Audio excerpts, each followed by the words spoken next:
I think the time is come so that we would like to start. And I would like to first welcome to the 20th anniversary Globalic workshop. Today we'll be talking about environmental sustainability and innovation, the role of Global South. And my name is Michiko Iizuka. I am one of the members of the presidency of the Globalics, together with Erika Kramer-Mubler, Rasmus Lehmer, Marin Shapiro. This series of workshops had been organized with a member of presidency, plus Susan Cousins and Andrew Cummings, and active participation from Globalics board members.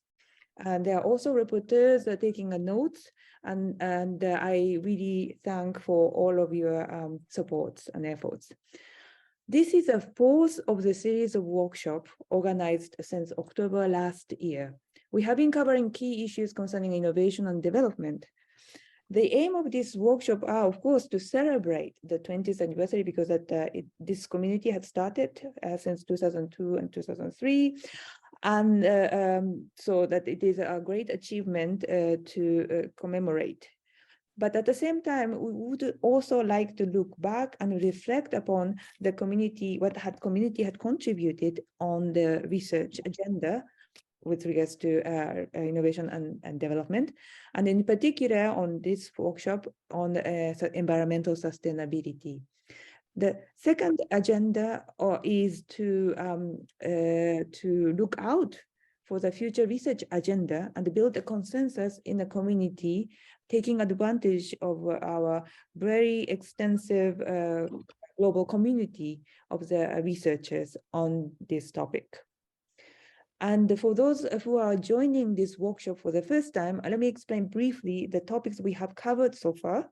We covered knowledge-based development and local learning economies in October, and followed by globalization and structural transformation in November. And we recently covered technological change and emerging technology.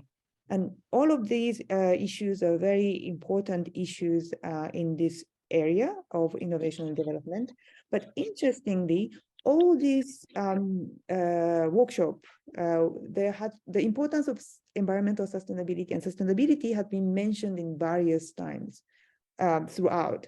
And then so this is without a doubt that this topic is very important, and the way in which that these are addressed are from the regional perspective or the forces of structural transformation, as well as the new engines and incentive with regards to technological change and emerging and leading to maybe the green windows of opportunity, which was also mentioned in the last workshop. So our challenge today is to outline how we understand this issue at the moment, and then tackle the agenda with a focus on the role of Global South. And when looking back, what I have kind of seen in the global community had done is that the Global South, with regards to Global South and this topic, there are quite distinctive ways in which that these themes has been treated. One is a low carbon innovation. The other one was a natural resource-based activities and innovation. And this sort of shows that unique position that Global South is positioned in linking these two important themes that are currently being more and more related and relevant to talk about these two issues together. And then just to give a very simple example of the rising shift towards electric vehicles requires natural resources. But then we are not really talking these in one connected sustainability issues, but maybe treating them in separate ways. So I think that the Global South and talking about innovation in the Global South actually have a very good, well positioned to deepen the understanding about the environmental sustainability. Now I would like to just to share the slide to show the program of today. Sorry, I think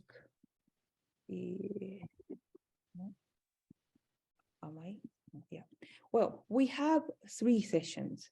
First session is dealing the state of art And this is to reflect upon what had been discussed in the community, and then to look with a forward-looking perspectives. And we do have two speakers, Rainer Walz and Anabel Marin, and each speaker would have 15 minutes to present their issue, and then followed by the discussant. We have two discussants, Rasigan and Zeeda, Mohammed, and each discussant have 10 minutes to discuss. And then after all this, I would open the floor for the questions and comments. And of course, that if you have anything during the presentation, you can use the chat box. Second session will be focusing on the future research agenda. And this session, the speakers are Roberta Rabelotti and Rasmus Lemma. And discussants are Julius Ikuru and Gabriela Podkameni. And the facilitator will be Ann Kingiri. The third session deals with policy methods and indicators. And the speaker is Andre Tosi Furtado, and discussants are Emil Letiuri and Johnson Okori. This is facilitated by Roberta Rabelotti. So this is sort of like how today's workshop is set up, and the guiding questions for each sessions are as follows. Now, as I said, that the first, the state of art is the what were the contributions, and then what sort of discussion had been made, and then what are the future agenda is the first session. And then second session would continue on and deepening this agenda for the future research. And then how to utilize the Globalic community to strengthen the relevance of this agenda.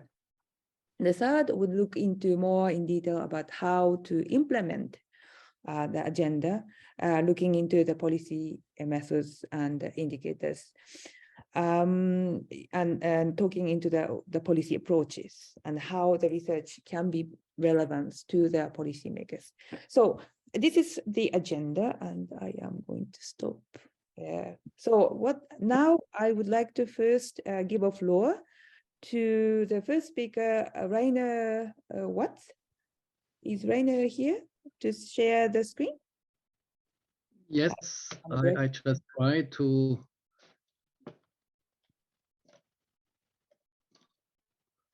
All right, can you see the screen now? Yes. Perfect. Thanks a lot for inviting me. It's great to have these sessions, and it's great to have these workshops for celebrating 20 years of GlobalX, but also thinking what will be the future of GlobalX. Now I have thought, what can I present to you? And I figured out that perhaps there will be two parts of my presentation. First, what have we achieved in the last 20 years? So a few points on that. And second, what is the state of the art? What do we know? What do we need to know, perhaps? Now, there are a couple of bullet points in there. Don't worry, I have only one slide per bullet point. So I hope to finish still in 15 minutes. Let's start with 20 years of environmental sustainability innovation research at GlobalX, topics and achievements. Now, I had been thinking back, how did it start all in 2003 in Rio at the conference? And I put on the right-hand side the program there with Bengt Orke starting Why GlobalX at All, and a lot of very key important topics mentioned, but very important to figure out that early on, already in 2003, we had one presentation also on innovation and sustainability in economic development. So clearly that was a topic for GlobalX early on from the start in 2003. What were the starting point at that time in the environmental sustainability debate? There was a lot of talk about the environmental Kuznets curve, that perhaps something like technology transfer will help the countries of the South, that their emissions are not rising.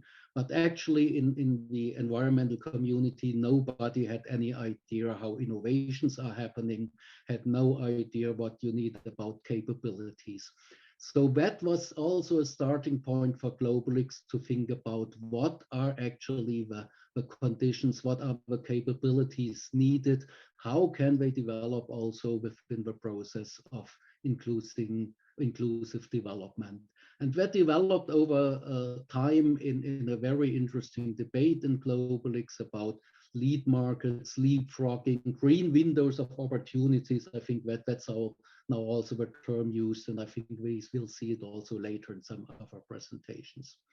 Now, why was that a very important topic early on within GlobalX?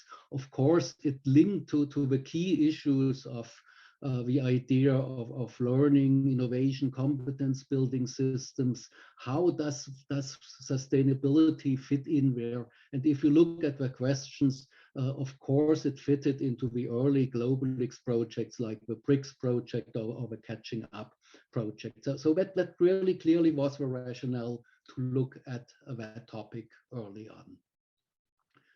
Now, what was the second major string of researches? A lot of case studies were performed over these 20 years. We had in the early 2000s the technological innovation systems, the multi-level framework developed very early on. These heuristics used for sustainability innovation systems in the North, but that increasingly also spilled over within our GlobalX community. And so we had the consideration that we have to embed that as well into value chain analysis, into issues of globalization. We had a lot of topics of research done on the energy field, but also in agriculture, some in water, also some sectorial studies with overlap to environmental sustainability issues, mining, automotive, for example. Perhaps Anabel is also talking a little bit more about mining. Now, what were the methodologies used? A lot used qualitative research methodologies, like desktop analysis, questionnaires, interviews, not that much of statistical analysis. Now, third slide, so to speak, on the history of GlobalX. Some examples for the publication output. A lot of contributions to GlobalX. We don't have a total list available, but would be interesting to go through that. We had journals developing. We see now also a lot of these contributions published in journals like Innovation and Development. We had some special issues in journals or books. I just, to give you some examples, named a few. One, we had a special issue on sustainability innovations in newly industrializing countries in 2011. One year later on sustainability-oriented innovation systems in China, India. The low carbon innovation and development, also looking into African countries as well in 2015. And just to give you some idea how that develops, also the book on building innovation capabilities for sustainable industrialization, which came out last year. I think that's about the latest one. And of course, we had the two thematic reviews on low carbon innovation and development and natural resources innovation and development. Interestingly enough, it shows also a little bit about the heterogeneity perhaps of GlobalX. If you look in the one report, innovation and development, written in capital letters, in the other one, not in capital letters. So that's a little bit our working mode, that of course we try to have the commonalities, but also perhaps some individuality. Now, what have we accumulated knowledge about these 20 years? Where do we stand today, and where is perhaps room for improvement? We know that the capabilities in environmental innovation in the South have been increasing over the last 20 years very strongly, especially in publications. About 50% of publications about environmental sustainability innovations now coming from the South, most, the biggest chunk from it from China. However, still a very heterogeneous situation within the South. If you look, for example, at the specialization patterns on the upper right-hand side, it looks very different for different countries within the South. We see that South-South trade in environmental technologies has been increasing. In the lower right-hand side, on the left-hand side of that, you see that it's now about 20% of world trade in environmental technologies is between the South, from South to South. So that's the segment which is increasing the most. We also see perhaps a special role of China. On the one hand, China still absorbing a lot of cutting-edge technologies, transforming them into mass production, and now a key supplier of environmental technologies, not only on the world market, but especially also to our southern countries. We also see room for improvement if we think about capabilities, measuring innovations below the radar, frugal social innovations. We have to think more how to figure out what's going on there. We need new indicators beyond STI indicators if we think about transformation. I still, from my perspective, I think it would be worthwhile to have more surveys on sustainability innovations on the firm level in the South, and perhaps also increasingly using statistical analysis. What have we learned from the many case studies? I think the most important message there is no single road to build up green innovation systems. It depends very much on the country, depends on the capabilities, on the setting there. So I think that's the most important lesson there. Second lesson, now we've been moving from single technical innovations to transformation that involves new actors, new institutions. Path dependencies play a much larger role. And that also means that we have perhaps to rethink what does that mean for our heuristics. We see now a certain state of the art that we have to link the different heuristics either by embedding TIS and MLP approaches with other subsystems. I think Holm Anderson and Lemma, they call it using a nested approach. So I think that's a little bit now where the state of the art. Research in these case studies is becoming more complex, more complicated. We have therefore perhaps to use more interdisciplinary approaches. We have to include much more strongly the role of power, political analysis, and we have also perhaps to think how do we deal with that complexities? Do we need a certain plausibility checks, perhaps with also issues like complexity modeling? Now, governments, policy instruments, a key topic for GlobalX. What do we know now?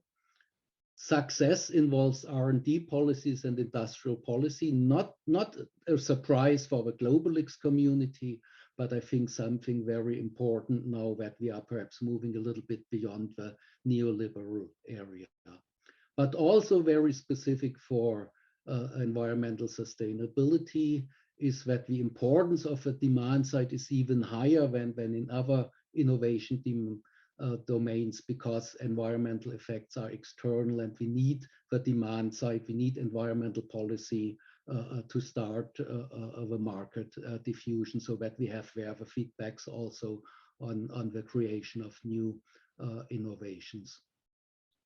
A key challenge is how we integrate then environmental sustainability policies into different governmental agencies. It's beyond the STI policies. It involves much more. And finally, I think what we also learned from the pandemic, how do we deal with the uncertainty of the future? We have to increase resilience in the policy strategies and in governance as well. That, of course, opens up the question, how can we do that? How can we enhance perhaps the foresight capacity of the government? I think that dimension will be also very important for GlobalX at all, but also very specifically for the environmental issues. What will be the role of the state in transformation? What will be the roles which go beyond the classical roles? I think we have to rethink that guidance, discourse. What's the role of a state also in shaping discourse, perhaps? And finally, we are living for a couple of years, perhaps in an era of geopolitical reconfiguration. What does that mean for environmental sustainability? Will we see a disintegration of global environmental policy, for example, in the climate fields? And what does it mean for North-South relations? Will we see new forms of imperialism, like the North somehow getting green hydrogen out of the South, regardless of what it costs? Or is there perhaps something like more room for maneuvering of the South, because also the power relations might be shifting? So I think the next years, we also have to look much more into these long-term framework conditions. Finally, what is the impact of innovation policies? I think we've done a lot of case studies, what happened in the past, but if we think of long-term challenges, we have perhaps also to think how can we do their analysis much more into the future? What will be the effects of these policies in 5, in 10 years? So we somehow have to deal there with the ex ante problem of impact assessment. Now my last slide, environmental problems, trade-offs, and normativity. What do we know? I think we've learned a lot, especially with regard to different topics in climate mitigation. However, environmental sustainability, climate is an important topic, but it's not the only one. What are the learning, innovation, competence building systems for issues like biodiversity or new chemical properties? If you look into the concept of planetary boundaries, you see there that new chemical properties have been added there in the last 2 years as a key concern. So thinking about that will be a very new topic for environmental sustainability research and innovation at all, and also in the South. The links between the problem, climate, water, agriculture, what's the effect of green hydrogen on perhaps water issues and agriculture? What's the change in precipitation meaning for water and agriculture? That will be shaping, I think, the topics we will have to research. Also, a link of climate mitigation, circular economy, and natural resources. Michiko already mentioned that in her introduction, will be a key topic. And by analyzing these links, I think we will also run into trade-offs. We'll run into trade-offs, for example, demand for resources for climate protection policies and environmental problems like lithium, but also in trade-offs. What does it mean if we suddenly have a lot of circular economy, if that works? What does that mean for the prospect of using natural resources as a strategy for inclusive growth in the South? Is there perhaps an inherent trade-off occurring? So I think, and that's perhaps a more general point, I think also that we as researchers, we also have to increasingly reflect about our own research, about the normative dimension in there. Trade-offs are, of course, very strongly also about normative dimension, but it's also perhaps that we have to reflect about our societal responsibility as researcher. Environmental sustainability means that we do research because we have a goal, we want to change something, and we also have to reflect what our own normative starting points about that, but also what does that imply if we want to change something? What does that imply for our research mode? Do we have perhaps to make our research much more transdisciplinary? Do we have to involve more stakeholders? Do we have to think more about the application of our research? There's a nice saying in Germany, where ain't nothing good unless you do it. And that's, of course, a little bit the same with research. That's the same with environmental sustainability. It won't come from alone. It needs people, it needs researchers to move into that direction. I think Globalix has done a lot of good in the last 20 years. And I'm looking forward, I hope so, that we will also have an impact in the future. Thank you very much.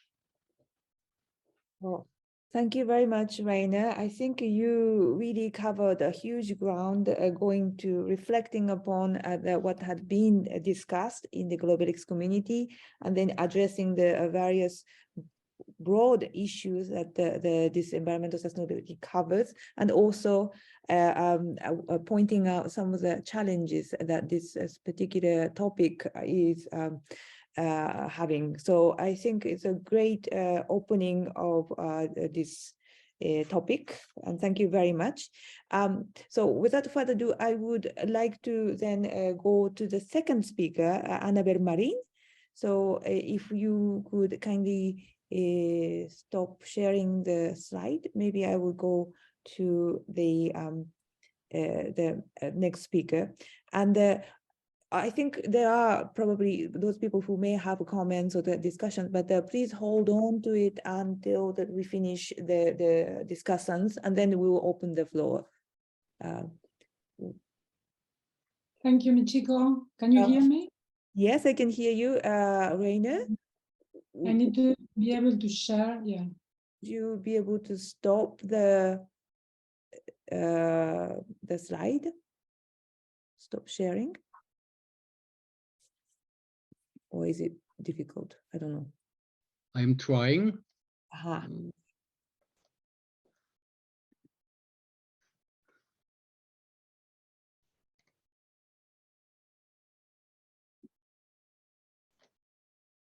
Oh, okay. So, Anabel. Yeah, let me just... Annabelle is approaching it from the natural resources dimension, so that it will have a very different spin. Let's see. Can you see my presentation? Brilliant. Yes. Oh, yeah. Okay, thank you very much for opening these spaces for debate. Many thanks for the invitation. Obviously, this is a very broad and complex issue, and I'm not going to do a review of all the work that we have been doing that, and I think Rainer did a very good job there. What I will try to do is to pick up on some of the main, what I think some of the main analytical changes that we have experienced over the last years. And things, some of the ones that I have picked up, I think were also mentioned by Rainer. So that's good, because I think we are kind of thinking in similar ways in different places. So I will start with a broad discussion about different perspectives between the links between innovation, sustainability, environmental sustainability challenges, and development. I will just present like two extreme views and then what is in the middle. Then I will talk about the main changes in the research agenda that we have been experiencing with the increasing pressures of environmental challenges, and just illustrate with some examples, and finally mention what I see as important gaps in the research. So starting with the first view, I think in one extreme we have a very positive perspective, optimistic, which argues that there could be a win-win positive situation between environmental challenges, innovation, and growth. We know that innovation is good for growth. It's one of the main drivers of growth. The great challenges of environmental sustainability are introducing pressures and opportunities for innovation. And if these innovations are directed to solve and address the problems of sustainability, then we can have here positive feedbacks and a situation that could be pushing growth in the next stages of the capitalist system.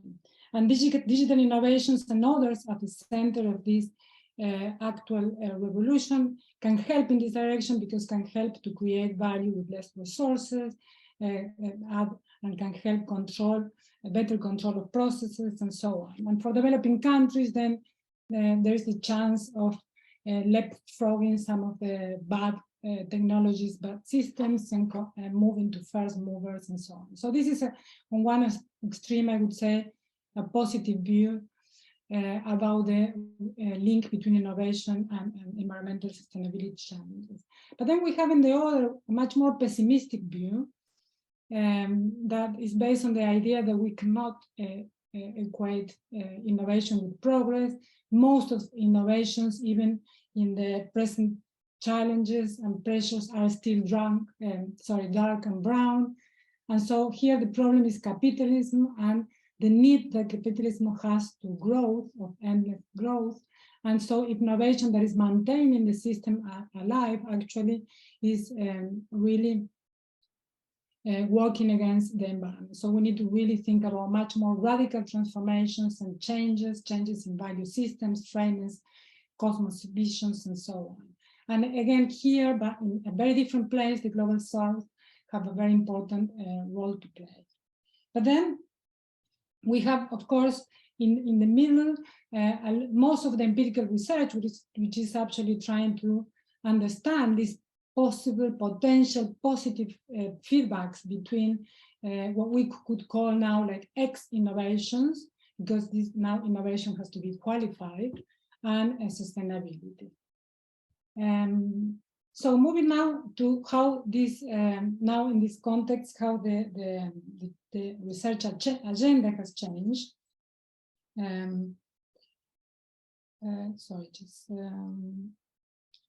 So basically, and here very simplifying very much, I will say that we have been experiencing two main changes. On the one hand, attention has moved very much from quantitative aspects to much more qualitative dimensions of innovation. So before we were counting like patents, innovations, firms, innovative firms, and so on. But now we are much more interested, or we are talking about green innovations, inclusive innovations, social innovation, system level innovation, and so on. And so on the one hand, this means that this is related to the idea that not all innovations are good, and so that we need to understand which ones are good, and we are focusing on these ones, but also it's related to the idea of giving back innovation to society and move it out specifically from the spaces of business and markets, because actually business and markets are the ones that have been causing many of the problems that we are facing now. So this is related to the two things. I like recently a paper I read that is talking about now about this in terms of is calling it X innovation, and to refer to the whole phenomenon of moving from studying the object of innovation to kind of qualifications and adjectives of innovations, and these are just some of the examples. The other big movement that we are experiencing in our research agenda, I believe, is that is broadening the object of attention of the innovation. So we are moving from looking at individual practice technologies to wider technological changes and systems. So it's not enough to improve a set of practices or end of the pipe solutions, or not even enough to think about changes in specific sectors and systems, but we need to look at the interlinks between the different sectors and systems, and also not just to the production side, but also to the consumer and to the broad system that produce the innovations that are causing the problems that we are facing now. And now going even a bit more specific what are the implications of these two main changes on our work as a researchers, I think I'm going to mention a few things which are interconnected and I think are very important. To begin with, directionality now matters much more than before. We are looking at issues of directionality. And but when we introduce the issue of the directionality, this then is directionality, is how we evaluate what are good directions and which are bad directions. And so now we are looking at multiple objectives, multiple criteria to evaluate technologies, and companies are not seen as the only one responsible, or should not be the only responsible to take decisions about how and which technologies should win or reach the market.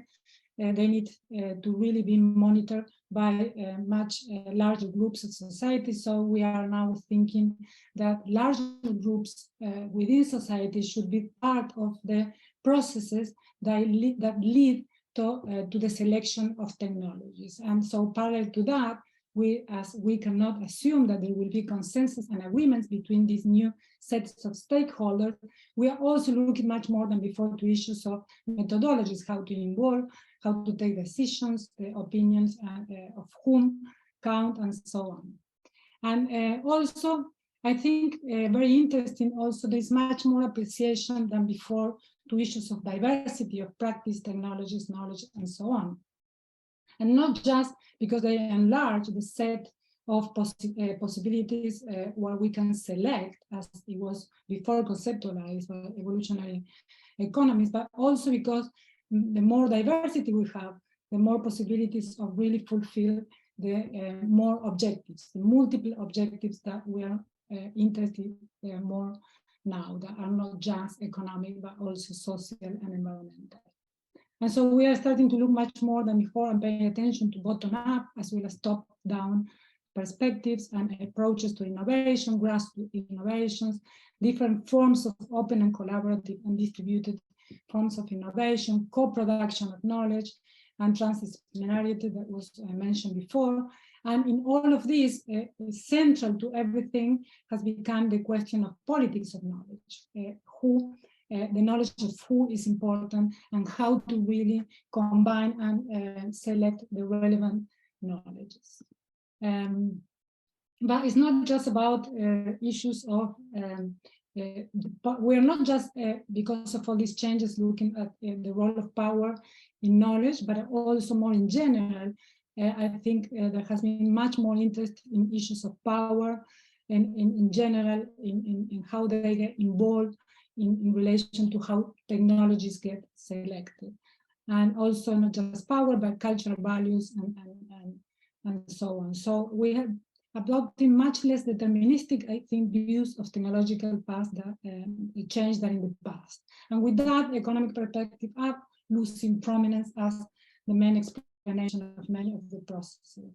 And much more attention now is given to issues of agency, who and how to intervene on systems that are really not working well, and with the recognition that the results that we are observing are not just the result of market or technical restrictions, but they are much more related to issues of power and agency.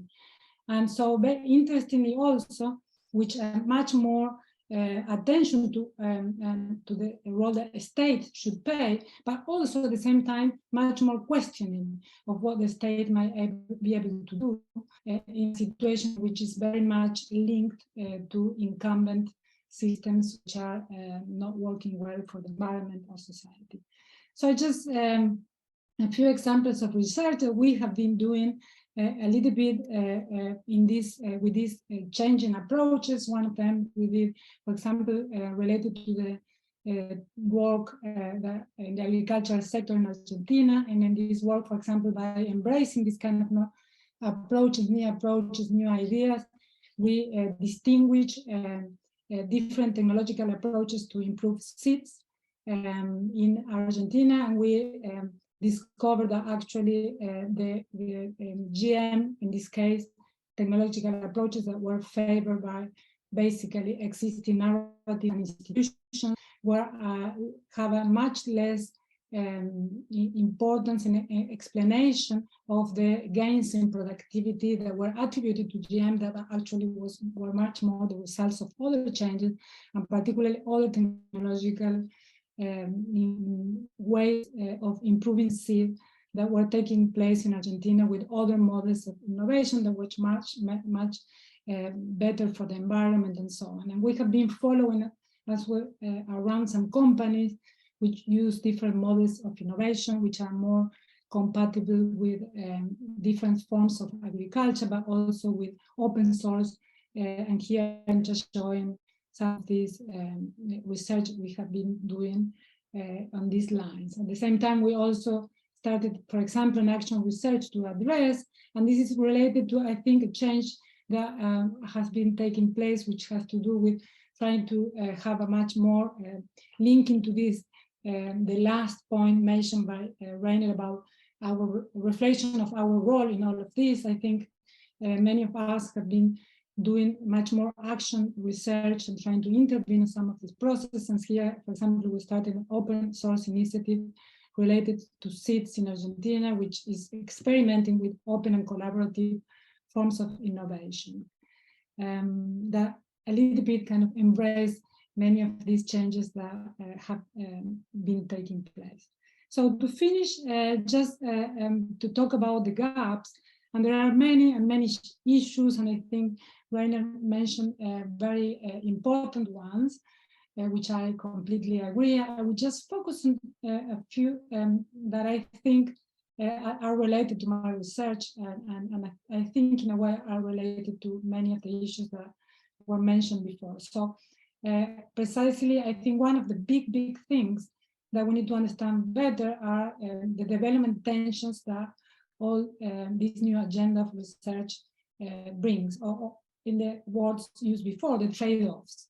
But not just to understand the trade-offs by themselves, but more than anything else, I think to try to understand better to what extent these tensions might be playing an important role in transformations and transitions. And so with a different approach, rather than trying to suppress the tensions and the conflicts, now trying to understand how to use them for transformation. I have been doing precisely work in the mining sector in South America, looking at the tensions. Here on the right, you can see a map that we developed where we plot all the conflicts in the mining sector in Chile. This is for the whole mining activity in Chile, and we discovered, for example, that 50% of the mining activity in Chile is disputed by civil society because of different reasons, contamination, water pollution, access to resources, and so on. And it's Chile. And Chile is a mining country, a mineral country. It's a country that depends very much from the sector. I could show something similar for Argentina, but Argentina is a different country. We don't have mining like Chile. We are not dependent, and we have the same level of conflict. But what I think now we should be pay much more attention, and why we have this tension in the case of Chile, for example, because even if all the problems are recognized in relation to the environmental impacts of this activity in the country, this country depends on the mineral activity. So how we're going to solve and address these tensions, because even if we have a very positive view perspective about these positive feedbacks between environmental challenges and growth and development and so on, in the short and medium term, we have this very practical tension, what to do and how to work with these sectors that are creating huge environmental problems, local environmental problems, and how we're going to deal with that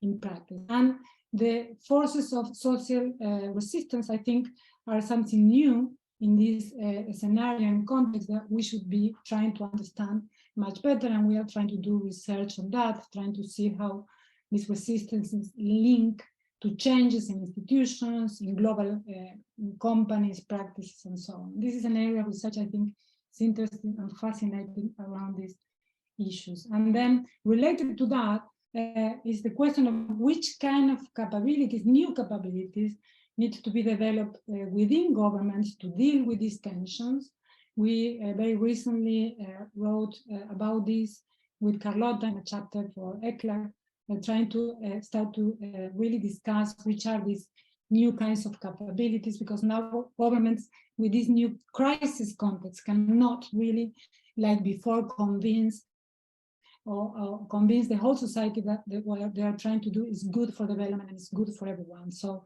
how to deal with that is a really complex issue that involves what it was mentioned before, to bring different parts of the government, but not only, but we really need new approaches, and the lack of these new approaches, in my view, explain to a large extent the problems of governability we are having in many South American countries, and particularly the left-wing governments that are not changing their approaches. But the same in relation to the capabilities required by firms and civil society to deal with the new complexities and the new ways of doing things. So I think with that, I finished. Thank you very much. I don't know how I'm with time, but Thank you very much, Anabel. And this was very complementary to the previous speaker, highlighting the issues about the social aspect of the sustainability, as well as the political aspect, which are also increasingly becoming to be important. And there were also, as well as the previous speaker, there were references made about the need for methodologies and need for the new type of indicators, which I think could be something that could be explored in the third session. Thank you very much. So now I would like to move to the discussants, and we have a discussant, Rasigan. I hope he's here. He is, Michiko. Yes, great. So please open. Thank you. Thanks very much. And thanks to Reina, Anabel, and all of our community. It's really great to see all of you. You know, as I want to enter into these comments that I make. So thanks, Anabel, also for sharing your slides. I had looked at all 37, so noting that you only did a few of them, but I managed to catch up with Reina's work as well. But maybe just a slight context setting as well. And I think both you and Reina pointed to how important it is we establish from where we are speaking. We mean this intellectually, but there's a geophysical sense as well. And that links together the challenges that we are all being confronted by. So about a month ago, South Africa entered into, and this is subsequent to COVID-19, a national state of disaster. This is an official legal framework that suspends many laws. The national state of disaster was on the basis of South Africa not having sufficient energy, read as electricity, for its community. 2 weeks after that, a second national state of disaster was proclaimed. And this disaster is because of climate change. So the eastern part of our country is experiencing significant flooding. We've just had a cyclone that's hit Mozambique 3 days ago. And these consequences are quite stark. So I raise that because to a large extent, what we often talk about in our community as futures is actually present. In other words, the conditions are here now. And I think a nice way of framing both the colleagues that have contributed, and if you don't mind, and this I'm prompted by a note from Bal as well about a work from those that write fiction. This is from someone who wrote about postmodernism, Frederick Jameson. And I'm sure you know what I'm about to say. It's easier to imagine an end to the world than an end to capitalism. And we really need to embrace what comes out of this. So let's move quickly into what Reina has raised with us. Yeah, it's really important as well, and also that our assessments are matched by the empirical data that we collate and bring forward and share with the community and the public at large. So I would be a little more wary, if you don't mind, Reina. Maybe the context is different in our mind, but we are not moving beyond neoliberalism. To a large extent, we are consolidating upon neoliberalism, and the conditions that are resulting from it actually challenge the very origins of this community of globelics. As you correctly point out, globelics arises out of a critique of existing literature. It doesn't exist just to supplant or move in parallel to it. That's what attracted me to this literature and had me enrolled in it for so long. It was a response to neoclassical frameworks and basically the death of development economics at that time, or development studies. And what I saw through the globelics community was a wonderful resurgence based on that critique, where we were able to mobilize and bring together, and that's those projects that you mentioned, the BRICS projects, the Catch-up project. There's one that you forgot as well, Reina, which is the UNIDEF project. And when we look at all of them in totality, this was able to redress also the gaps that Bengtoke and others had identified between the global north and global south. The heterogeneity that's spoken about is also a huge quality that requires a lot more recognition from us as a community, and then our protection and defense.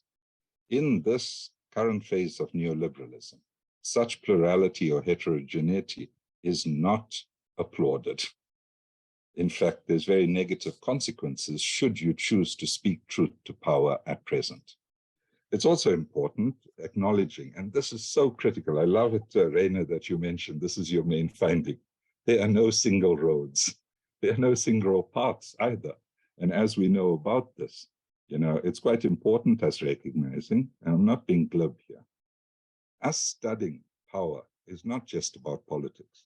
It's about deeply appreciating the political economy and the dynamics of it, which generates the type of politics that we are then.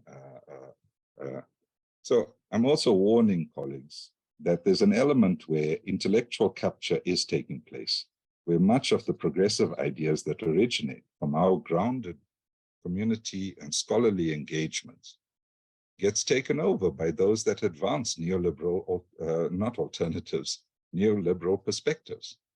And it's really important that we maintain and keep an eye on the critical work that we're doing. Resulting from what Reina said, I mean, the normative starting points remain absolutely crucial. But within that, we should also be wary about other shibboleths. What we've learned, look at the MDGs to the SDGs. The single country that contributed to our decrease of those living under extreme poverty was the People's Republic of China. It was not the other systems. And as a consequence of what do we draw from that? What do we say about planning? What do we say about coordination? What do we say about cooperation? These are very different from competitiveness for growth.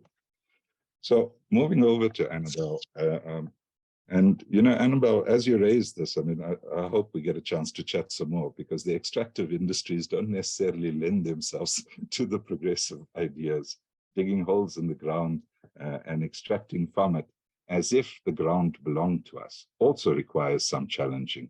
Yeah. And by this, I think it's quite important us paying attention to not only who shapes the discourse, but through shaping the discourse and the control over language, who shapes the agenda. And by this, I don't mean the main languages between English and the other languages of the world. I mean this in terms of using language to particularly circumscribe, to constrain what alternatives present themselves to us and lock us into pathways that then lead us into self-destruction.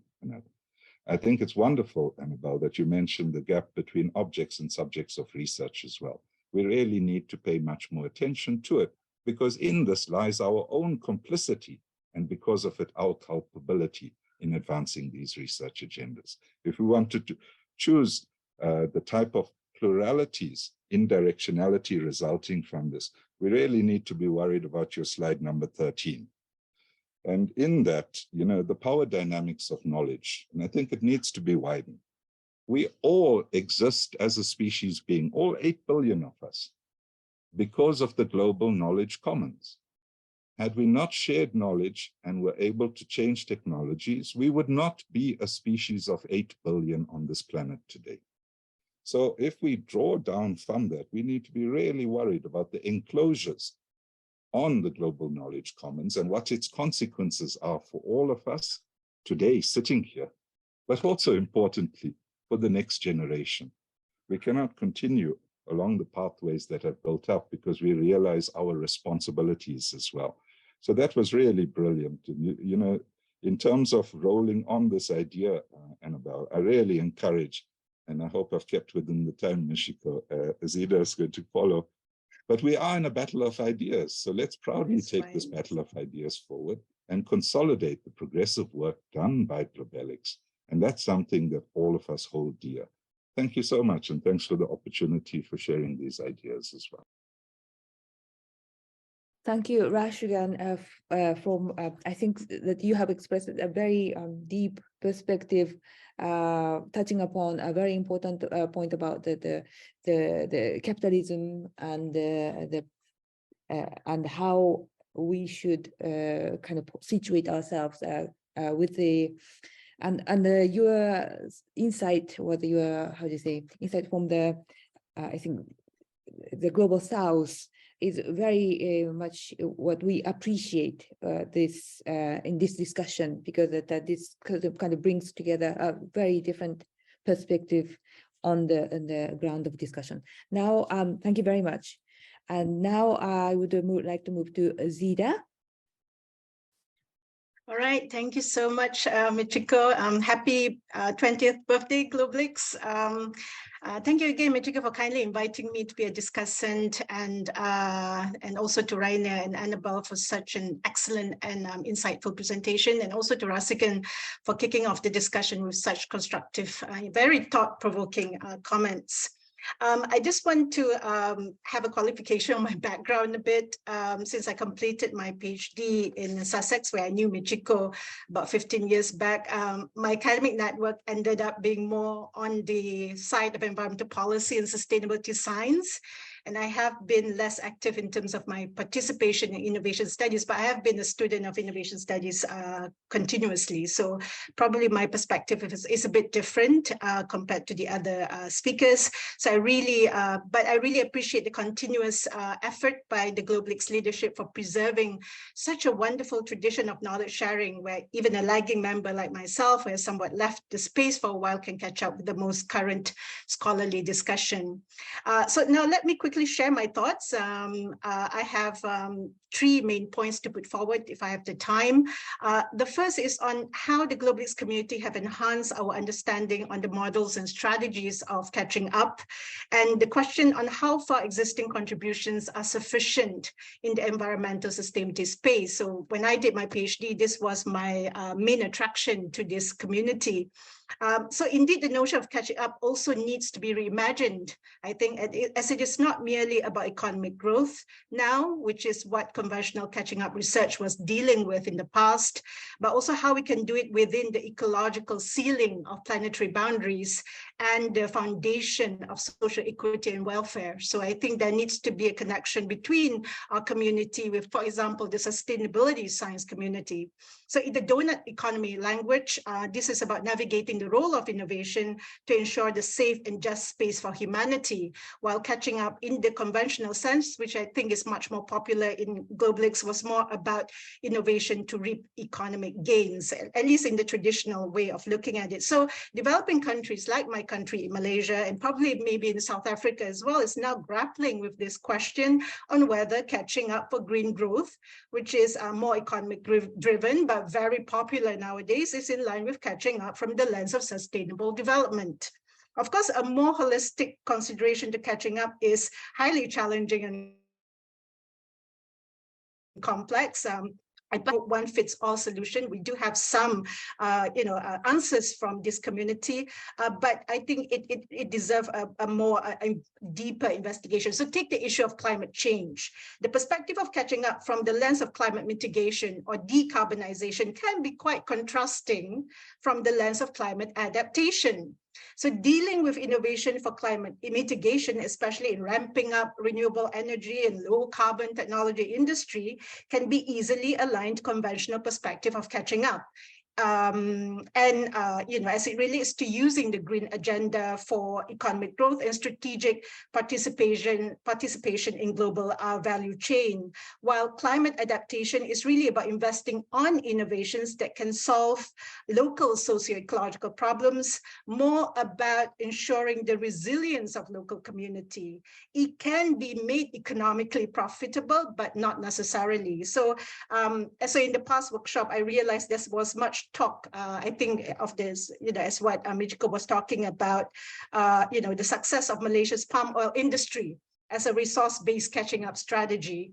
But this is also getting more problematic due to the environmental challenges that is associated with this industry, especially in terms of biodiversity conservation and other issues. So I think it is very timely now for the GlobalX community to provide ways to support developing countries to navigate a more dynamic paradigm of the catching up process within the needs of sustainable development. There are some works, excellent work, especially from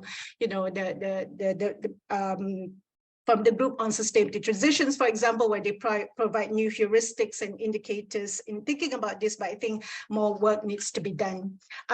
My second point is on the kind of innovative capabilities that is needed in this space.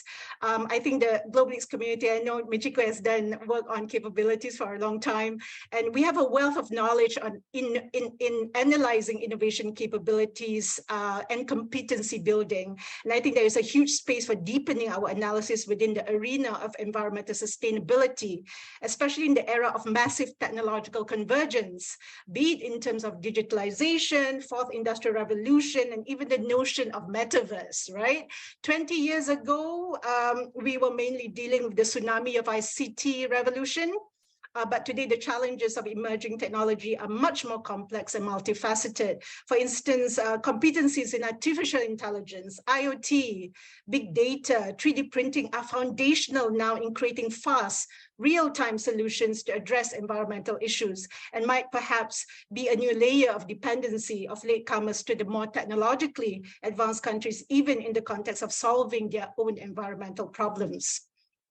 So also, I think following what Anabel was saying about much excitement on the prospects of bottom-up, open and inclusive innovation, and how that would change our perspective on the many types of actors that can be involved in developing a vibrant innovation system.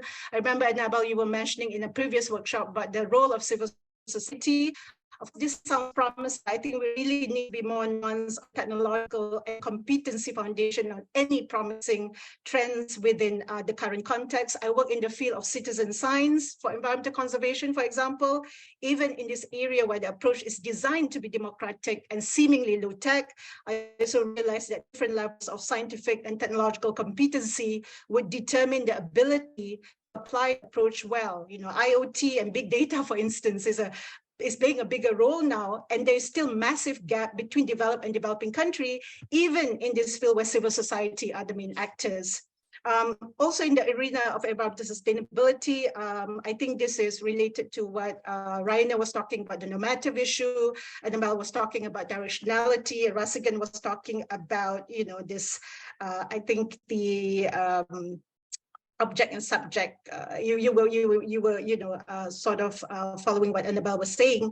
I think technological capabilities alone is not enough because it is so value laden, right? When we talk about environmental innovation. So competency in navigating the socio-technical system within the broader socio-ecological negotiation is very essential. And the issue of shared values and legitimation is very context specific. So for example, in my country, Malaysia, and some countries in Southeast Asia, religious narrative actually can be quite powerful in the politics of knowledge legitimation, even for environmental innovation. And this may be less of a factor in other contexts, maybe in places in Europe, for example. So technological competencies in environmental sustainability transitions have to go hand in hand with other sociocultural type of competencies if we really want to see real change on the ground. And I agree with Anabel in saying that maybe we need new methods like action research, to really look into this much more deeply. Okay, I still have 2 minutes before 10 minutes, Michiko.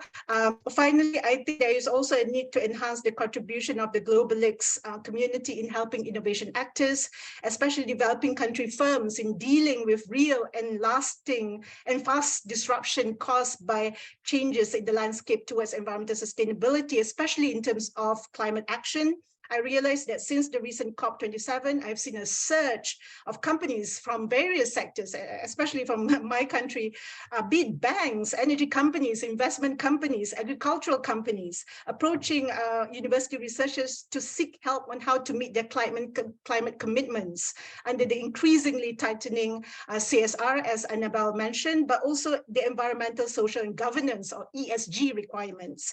So for me, 2 areas of specific concern on this. One, how small and medium industries in developing countries can survive or even flourish in this wave of technological and organizational innovation for climate action. And second, how do companies in developing countries can transition well in this arena, not only in terms of innovation, the creative process of it, but also in dealing with disruptions. So for example, we have a company called Petronas in Malaysia. It's an oil company, and it had to transition into, an energy company with, more renewable energy as their business. So those are my 3 interventions. Michiko, thank you very much. All the best to the global community, and back to you, Michiko. Thank you. Thank you very much, Zeeda. I think you are sort of touching upon and also kind of uniting a lot of issues that we have touched upon. For instance, that you raised about digital issues, which we discussed about in the last workshop, and it was also linked with the sustainability issues. And you were also mentioning about the sort of citizen science and participation, how to include the citizen into this process of pushing the social technical systems. So I think these are also very relevant, and I don't think you are far from it. I think you should probably also join the next conference. Thank you very much for speakers and discussants. I would like now open the floor to the comments and questions. You can use the function of raising a reaction and raise your hands, and then ask questions to. I think this is a lot of huge area of topic that can be discussed. So so is there anybody who would like to raise an issue? And then I should also say that this is a moment where kind of we want all of your views. It's not something that it's an official workshop. It's a more of the participatory workshop where we really need to have your views expressed so that we can develop a new agenda. So yes, Kingsley, please raise a hand, and I think you can open your microphone. And please, maybe you can address to whom you are addressing the question to, and then to what. Okay. This is a very good presentation. I'm glad for it. I have a question, please. Environmental sustainability and innovation with respect to policy methods and indicators. In general terms, the primary objective of environmental sustainability and innovation is reducing the absolute poverty of the world poor through providing lives and secure livelihood that minimize resource depletion, environmental degradation, cultural disruption, and social instability.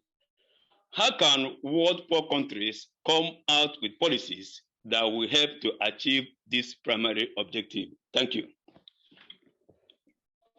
Thank you, Kingsley. So you are addressing the issue about the poverty and in relation to the environmental sustainability.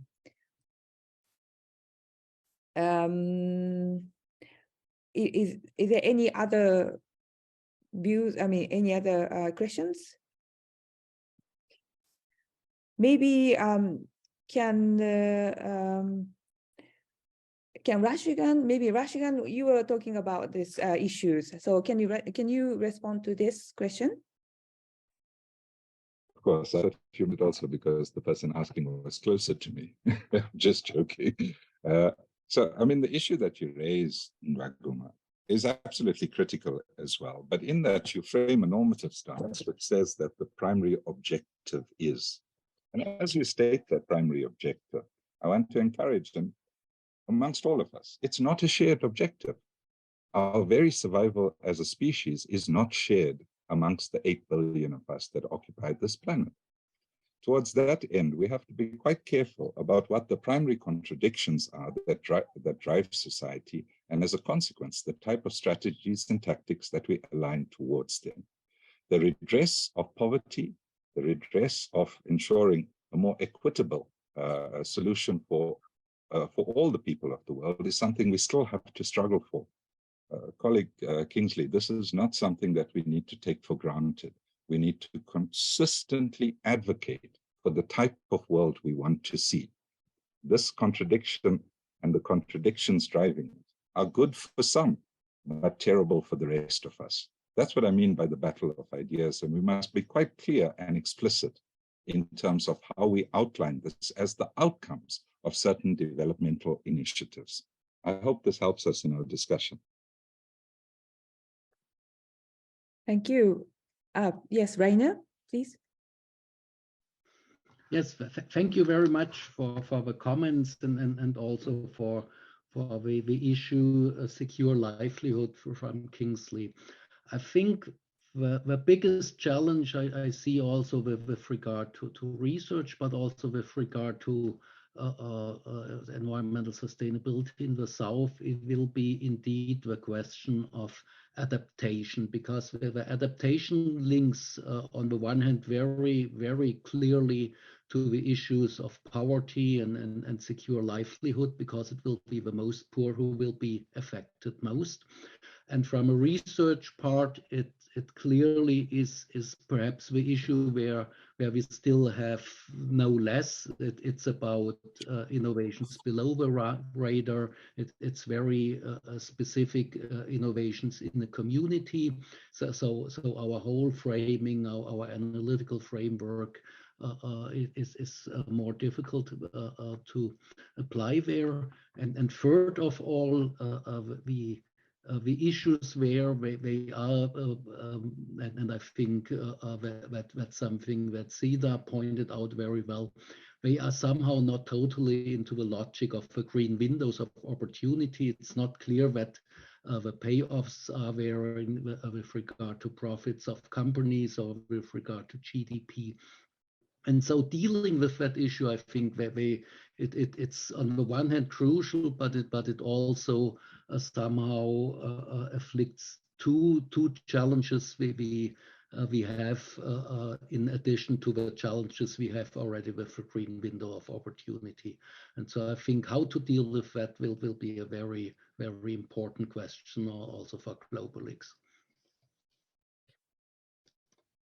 Thank you very much. We are sort of heading towards the end of this session, so I would like to give a few moments for the speakers to respond to the discussants' comments, and then so that there will be some response to it. So I go by Rainer and then to Anabel. I think that there are also lots of other issues that have been mentioned, so that I think that you can touch upon each other's probably also contents as well.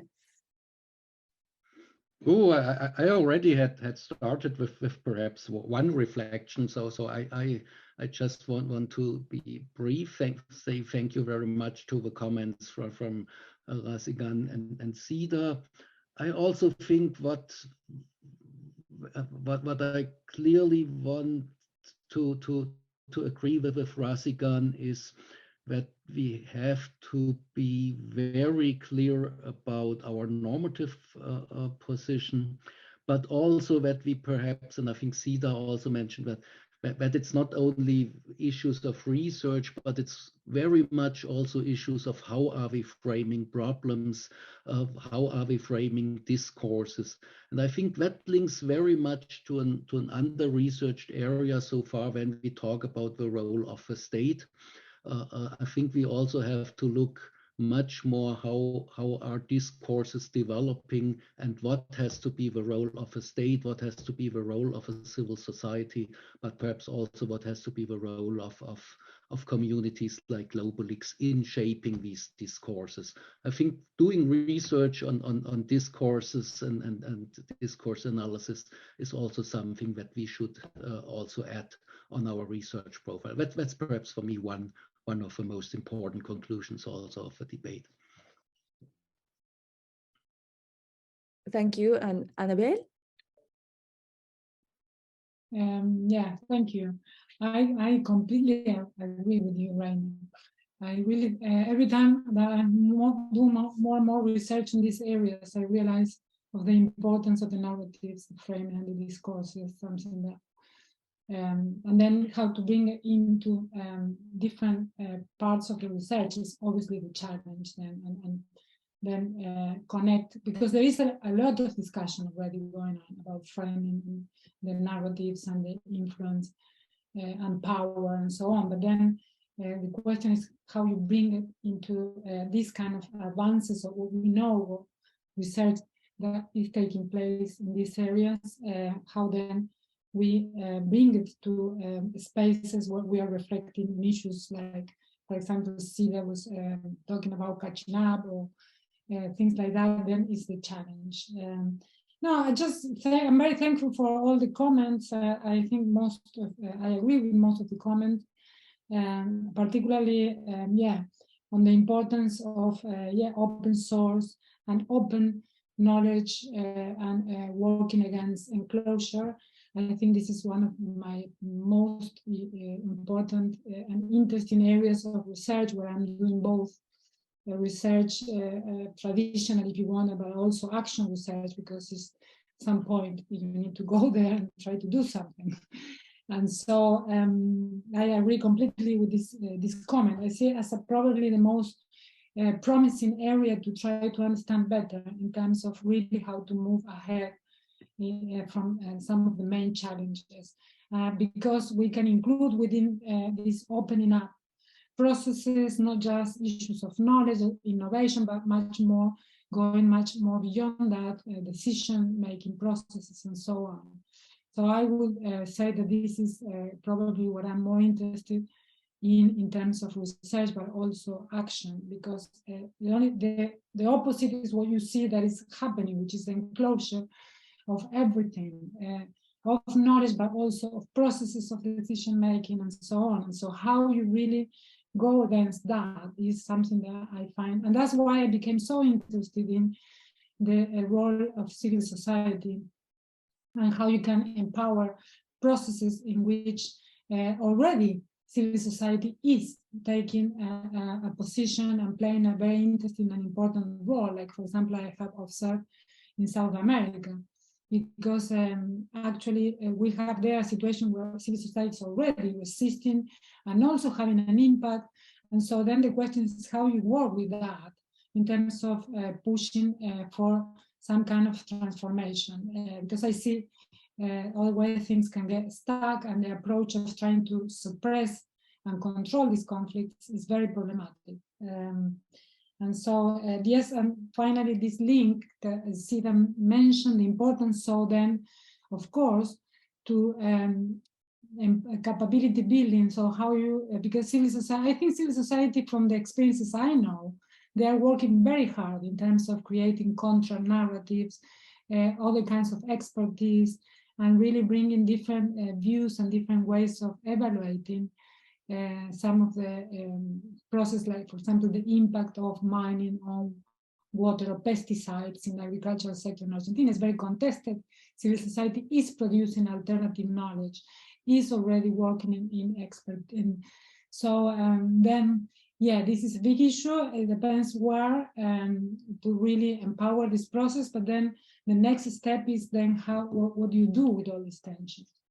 Okay, so I think I leave here. Thank you. Well, thank you very much. Should I give a floor to Rasigan and Zeeda just to reflect on what they have said? 3 minutes each, maybe? Maybe Zeeda, if you wanted to go first. Well, okay. Nothing much. I think it has been, a very enlightening discussion. I just probably in the end, I think from my experience as well, it's really about a process. I mean, I think sustainability or environmental sustainability is an ideal, and it is, very, how do you call it? It's a difficult space. And what is needed is how do we build capabilities in looking into technological change in the context of reflective and adaptive governance. How do we talk about technology, but also looking into how do we negotiate that with other forms of knowledge and interest as well. And I think that is where I think the next challenge of, trying to open up the discussion. And I'm really looking forward how the GlobalX community will contribute to that. Thank you very much, Michiko, again, for inviting me. I was quite nervous to be in this discussion, but it has been very great meeting Raina again, Anabel, and, Rasigan. Thank you so much. Excellent. So, Michiko, to pick up where Zeeda also left, I think really the community needs to be congratulated because the agenda that's been followed consistently over 2 decades is not a trivial matter. And really, all of us have benefited consequent to that. But at the same time, as we benefited and there's a huge amount of positive, we also need to relate to where we have maybe not succeeded as much as we would have wanted to. And this is also part and parcel. It's beholden on us also to acknowledge this, where systems have pushed back and constrained us, whether it's in academic environments, whether it's in the constituencies that we work in, or just globally. The rise of geopolitics, as we know today, is very different from when the GlobalX community was taking off. As we move forward, one of the research challenges I really want to encourage is, if you don't mind, I'll put it very crudely for the interest of time, not just around environmental sustainability, colleagues. We have to think of the ecology as a whole. The environment is within it. We are a living entity amongst at least 5 to 7 other life forms that occupy this planet. From 1973 to the present, we have destroyed nearly 70% of the biodiversity around us. We have to account for this as well. And I hope in the work we're doing forward, the openness that we want to take our agenda forward, we really encourage and hold hands with each other. It's our survival that's the result of the work that we do. Thank you so much for including me as well. Well, thank you very much for all of the speakers, Rainer, Anabel, Zeeda, and Rasigan, for participating to this session. I think that now we see that the complexity of the environmental sustainability, and perhaps that it is much broader, and perhaps focus on the process and actions, and how to deliver that actions is probably one of the issues that needs to be sort of tackled, not just the small, more specific issues about environmental sustainability, but it's a kind of part of the whole. Now, I now would like to close this session and would like to move to another second session, and I would like to introduce Ankingiri, who is going to take over this session too. And I also would like to introduce the speaker for the second session. I don't know whether I can find Roberta, yes, and Rasmus. So without further ado, I would just give a floor to Ang.